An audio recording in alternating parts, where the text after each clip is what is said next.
Assalamualaikum warahmatullahi wabarakatuh.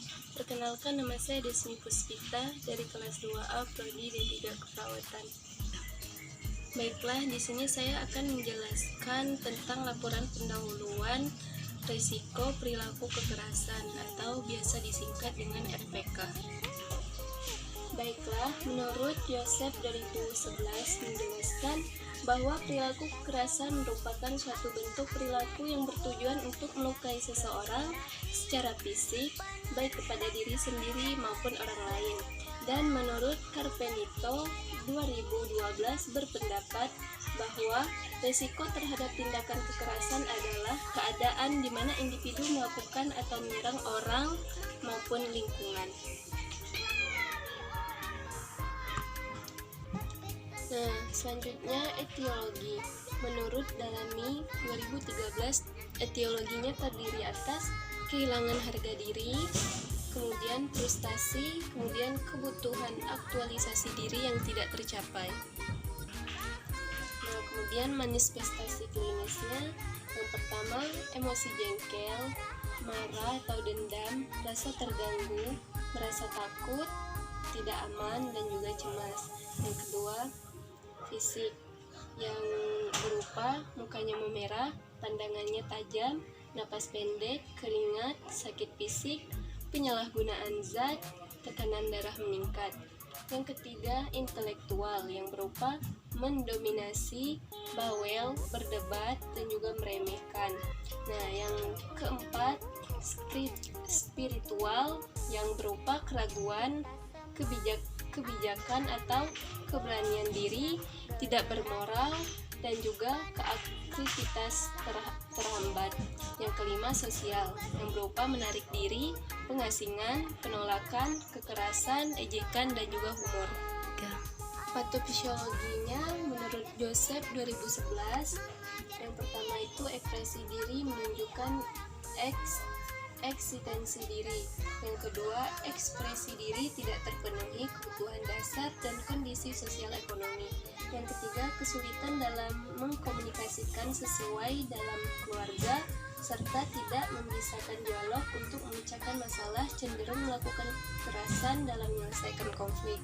Yang keempat, ketidaksiapan seorang ibu dalam merawat anaknya dan ketidakmampuan menetapkan dirinya sebagai seorang yang dewasa. Yang kelima, adanya riwayat perilaku antisosial meliputi penyalahgunaan obat dan alkoholisme dan tidak mampu mengontrol emosinya pada saat menghadapi rasa frustasi. Yang keenam, kematian anggota keluarga yang terpenting, kehilangan pekerjaan berupa tahap perkembangan atau perubahan tahap perkembangan keluarga. Selanjutnya, penata laksanaan medisnya menurut Mifdahaki dan kawan-kawan 2012. Yang pertama, somaterapi. Somaterapi itu merupakan medikasi psikotropik yang berupa obat psikosis, fenotizin, obat anti-ansietas, diazepam, bromazepam, clobazam, obat antidepresi, amitriptyline, obat anti-insomnia, dan juga neobarbital. Nah, kemudian terapi elektrokonvulsi atau disingkat dengan ICT.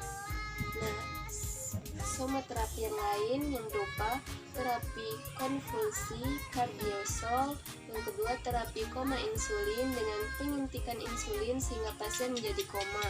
Kemudian dibiarkan 1-2 jam, kemudian dibangunkan dengan suntikan gluk. Baiklah, selanjutnya langsung asuhan keperawatan umum pada pasien dengan resiko perilaku kekerasan. Nah, yang pertama itu pengkajian keperawatan, faktor predisposisinya. Yang pertama psikoanalisis, yang kedua psikologis, yang ketiga biologis. Bagian-bagian otak yang terhubung dengan terjadinya agresivitas diantaranya sebagai berikut. Yang pertama sistem limbik, yang kedua lobus temporal, yang ketiga lobus frontal, yang keempat neurotransmitter. Nah, kemudian perilaku behavior. Yang kelima, sosial kultural. Nah, kemudian faktor persipitasinya, yang pertama internal, yang kita kaji yang pertama kelemahannya, rasa percaya menurun, ketiga takut sakit, yang keempat hilang kontrol. Nah, eksternalnya berupa penganiayaan fisik, kehilangan orang yang dicintai, kritik.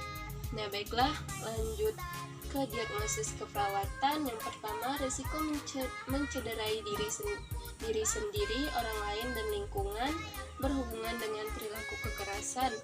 Yang kedua, perilaku kekerasan berhubungan dengan harga diri rendah. Kemudian lanjut rencana intervensi. Tindakan keperawatan untuk pasien. Yang pertama, identifikasi penyebab perilaku kekerasan. Yang kedua, pasien dapat mengidentifikasi tanda-tanda perilaku kekerasan. Yang ketiga, pasien dapat menyebutkan jenis perilaku kekerasan yang pernah dilakukannya. Yang keempat, pasien dapat menyebutkan akibat dari perilaku kekerasan yang dilakukannya. Yang kelima, pasien dapat menyebutkan cara mencegah atau mengontrol perilaku kekerasan. Yang keenam, pasien dapat mencegah atau mengontrol perilaku kekerasan secara fisik,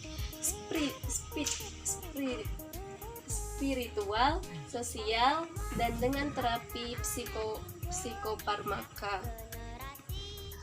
Tindakan keperawatan untuk keluarga. Yang pertama, tujuannya agar keluarga dapat merawat pasien di rumah. Nah, tindakannya berupa diskusikan masalah yang dihadapi keluarga dengan pasien.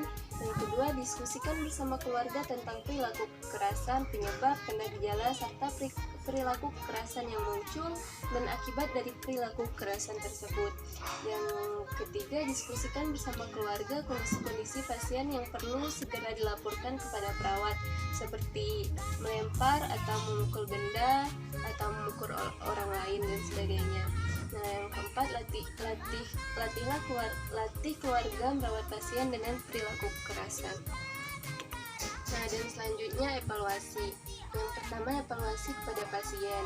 Nah, evaluasi kepada pasien meliputi pasien mampu menyebutkan penyebab, tanda, dan gejala perilaku kekerasan yang biasa dilakukan, serta akibat dari perilaku kekerasan yang dilakukan pasien.